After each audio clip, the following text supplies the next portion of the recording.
Welcome back to Fuel Up Classic. Now, I need very little persuasion to feature another old Jaguar on the channel. They have a charm all of their own, and they're just such a wonderful, wonderful car to own and enjoy. And amongst the extensive back catalogue of Jaguar models, and we're slowly working our way through on the channel of featuring the vast majority of them, there are some real diamonds hidden in there that you might not be aware of. And I think this could well be a contender for that exact thing. This is an XJR 100, and they built just 500 examples of these. So this is a very, very rare car. But they were built in conjunction with a special edition XKR 100 to celebrate what would have been the company's founder, Sir William Lyons' 100th birthday. And what a fitting tribute to a man that oversaw some of the finest cars created, the XK120, the E-Type, and indeed this very car's great-great-great-grandfather, the XJ6. I think as far as birthday presents go, the XJ100 is probably one of the finest ones up there. In this video, I'm going to take a closer look at it, show you what's special about it and how it's very different to other Jaguar models, and also we'll be taking it out for a drive as well, because this is a supercharged V8 Jag that even 23 years on can still get down the road in a very impressive way, but comfort you in only the way that an old Jaguar can. I think they're well worth a closer look as a little bit of a bargain buy as well. So let's take a closer look at the Jaguar XJR 100.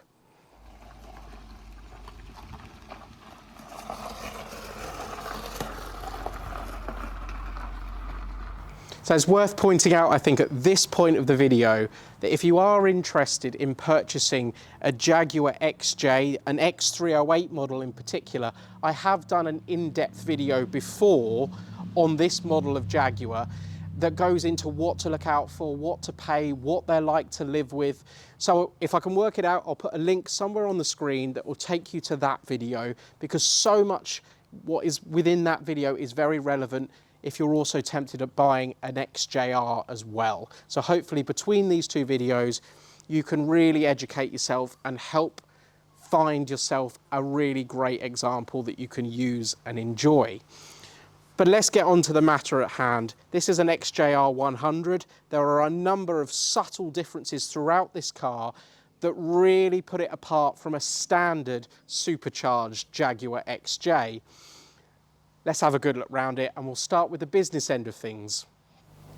Let's lift up this huge front hinge steel bonnet to reveal the heart of a Jaguar XJR. Now this is a 4-litre V8 supercharged engine in this one, mated to a 5-speed automatic transmission. It fits in there really nicely. It's not like the Jaguar engine bays of old, especially the old V12s, where you'd open that bonnet and just be confronted with almost like a spaghetti of wires and hoses and all sorts of things going on. It can be a scary sight, but this V8 is really neatly packaged in here. It's a punchy, powerful engine. Even today, this car, 0 to 60, about 5.3 seconds, electronically limited to 155 miles an hour, plenty of torque as well. So even today, this car can impress in terms of performance. And for me, it's just the perfect blend of sporting luxury. It will embarrass a lot of seemingly much faster cars on the road, but you can do it in incredible comfort. And of course, when you're exploring that level of power, a nice supercharger whine soundtrack as well, and a nice little V8 burble out the back. It's a lovely combination. But I just wanted to show it to you because this is the business end of things with an XJR. No different really in terms of performance with this being a special edition. They all got about 370 brake horsepower. But let me show you on the outside why this car differs a little bit from a standard XJR and what made it a little bit more special. So there's plenty of power going on under the bonnet, that's for sure, but Jaguar stylists also wanted to beef up the exterior of this car, make it look a little bit more purposeful, a little bit more menacing. And I certainly think they did a great job there. All XJR 100s were finished in anthracite paint. Now, really that's black to you and me, but when fitted with these 19-inch BBS alloy wheels, I just think the overall look of this car, it's menacing, it's purposeful, yet it's still got those lovely classic lines of Jaguar XJs of old. It's a beautiful combination, I think, of iron fist in velvet glove, I think is often the term that gets used with these. And I know they're cliche to use, but it's so true. This car was behind me on the way home the other day, and I kept looking at it in the rear view mirror, and there's something truly menacing about a black XJR in your rear view mirror. You're almost frightened to pull over because you're not quite sure what the driver's going to be like. This is a car that means business, and it can still impress both in looks and performance all these years on. And I reckon it's one of the last truly very pretty Jaguar saloons. Let's take a quick spin round the interior before we take the car out for a drive, because there are a number of very subtle hints that you've bought the top of the XJR tree in this car.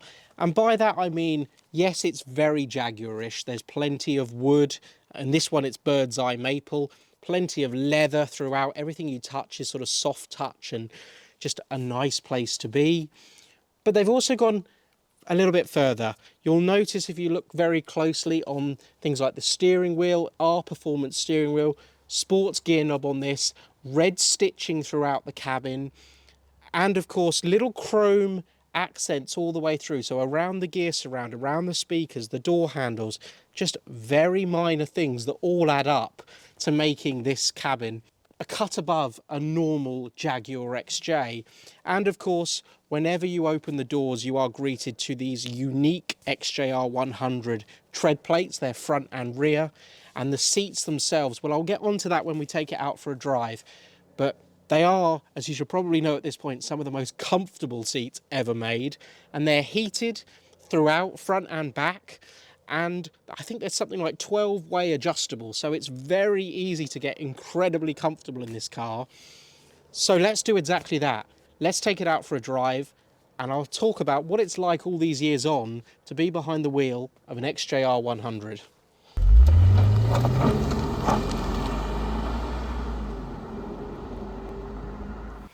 So I've just been to the petrol station, which is probably something that you'll do quite a lot if you own a Jaguar XJR. I think probably on average you're looking at around 15 miles per gallon if you're not too silly with it. But what you do need to know about an XJR is it's kind of its party piece, and it's a car with a split personality, and it's one that does both really, really well. Is when you're just pottering along like this, I'm doing 30 miles an hour, it feels like any other big Jaguar saloon. You're incredibly comfortable in here, 12-way adjustable seats on this one, fully heated memory electric seats. All were finished in this warm charcoal is what they called it. But they are some of the best seats in the business. And I tend to mention the seats in all of my reviews that I do, because it matters. If you can't get comfortable in a car, then you're probably not going to be able to enjoy it to its fullest. So believe me, you will be able to get comfortable in an XJ. Fully electric, as I mentioned, 12-way adjustable. Steering column is adjustable up and down and for reach as well. So no matter if you're tall, short, fat or thin, you're going to be able to get comfortable behind the wheel of an XJ. That might not be so much the case for occupants in the back. It's a legacy that pretty much all of the XJs in standard wheelbase format have inherited, that they can be a little bit tight on legroom and headroom. But really, I'm going to be selfish in this moment and say this is a driver's car. It's more about what's going on up front here. And the lovely thing is we're all warmed up now, and the road just starts to open up a little bit and get a bit more interesting now. And you only have to press the pedal ever so slightly. No one's going to go silly today in a car like this. It can still in its day, really, it performed up there with a Porsche 911. It could embarrass in many ways. And you have to think of this car as a E39 M5 rival, perhaps an E55 Mercedes AMG as well. So they're up there with the big boys. And right now, I mean, this is a big, heavy car, but it holds the road so well.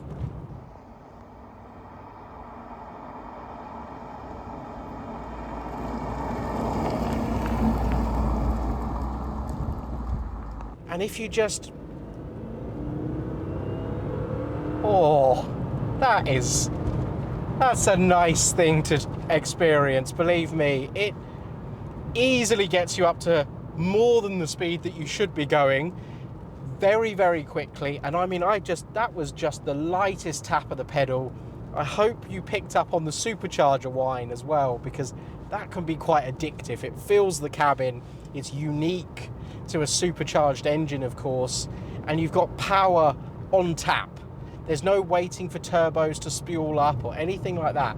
It's almost instantaneous. Off it goes. And I'm sure you can break traction on those rear wheels very, very easily if you're getting a little bit overzealous with the accelerator.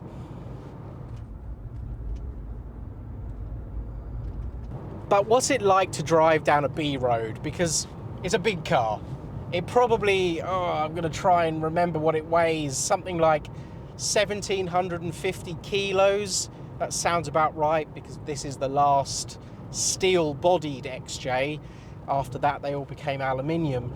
So it's still a heavy car, but the Jaguar designers, they weren't, immune to that. They did try and cater for a bit of spirited driving when the road gets twisty, and this one's fitted with CAT's adaptive suspension, and that means that it keeps things nice and straight and true when you want to push on through the corners. It doesn't pitch and wallow around like you'd expect a big old barge of a car to do. The steering is very, very light. They always are on Jags. They're always very over assisted, but it kind of suits the character of the car. You're not looking for the last word in dynamics with this. You're looking for something that you could happily use every single day, sat in traffic, pottering along, and then when you want to have a little bit of fun, or when you want to embarrass the guy in the Porsche 911 at the traffic lights, you can do exactly that. And like I say, we're just coming up the hill now. And I do say I like to bring you along for the drive when I do these, so let's half throttle. Just pulls and pulls and pulls. And before you know it, you look down, you're right up there at the speed limit that you should be going, and you have to back off again. I mean, this is a 155 mile an hour car, electronically limited. I'm sure it's probably got a bit more in it, to be honest. And what is also nice, and it's very noticeable, is the brakes on this are more than adequate for the power. You're not left sort of feeling a little bit nervous that if you needed to stop in a hurry, that perhaps it wouldn't quite do it. This has got big cross-drilled Brembo brakes on it, and they are very confidence-inspiring. They will bring you up to a stop very abruptly, actually.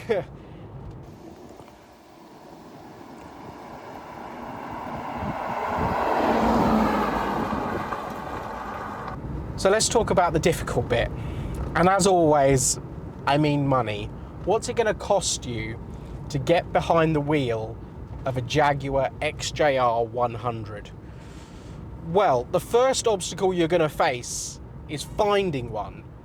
They made just 500 of them. I'm not sure what the survival rate of that original 500 is, but we've got to assume 20 years has passed. A number of them will be no more. And of that 500 originally built, just 82 were right-hand drive. So depending on where you are in the world, you're going to have to really search for one of these. There's only going to be a handful for sale at any given time.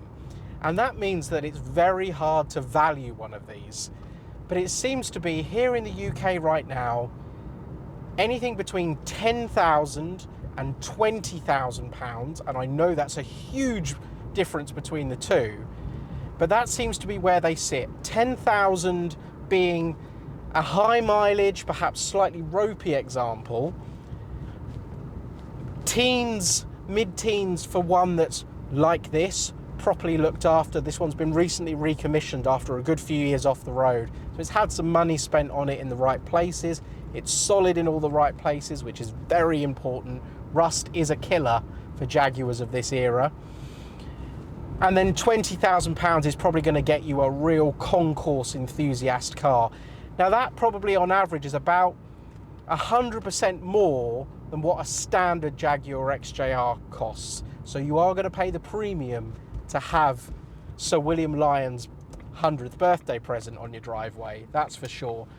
But saying that, you're also going to have one of the rarest Jaguars ever made, one of the best looking Jaguar saloons ever made. And I think in turn, that means that values of these may start to rise in the coming years. They are a collector's item. A lot of these will be stashed away amongst very nice collections of cars, or they will be someone's pride and joy. It's unlikely that you're going to find one that's just being used as an old runaround. So that's what you're going to have to spend. Something like this, identical model, I think about 14,000 is going to get you behind the wheel of this car. So not mega money, and still a good way behind an equivalent E39 BMW M5 these days. Obviously them being now an iconic car, manual gearbox, 5-litre V8. But this can match it in terms of performance. And if you're a Jag person, nothing else is going to do. This is going to do everything that you want from a car. And I just wanted to highlight it. I love a Jag, as I pointed out in the introduction, and I love to find cars that perhaps people aren't aware of. Perhaps they're not on everyone's radar, and perhaps they're a little bit of a bargain as well. So I just wanted to show you this one in the video. Next up, we've got a Mark 1 Audi TT. I think they're also emerging as a modern classic. So join me for that one. Please do search through some of my old videos if you're interested, and subscribe if you haven't already.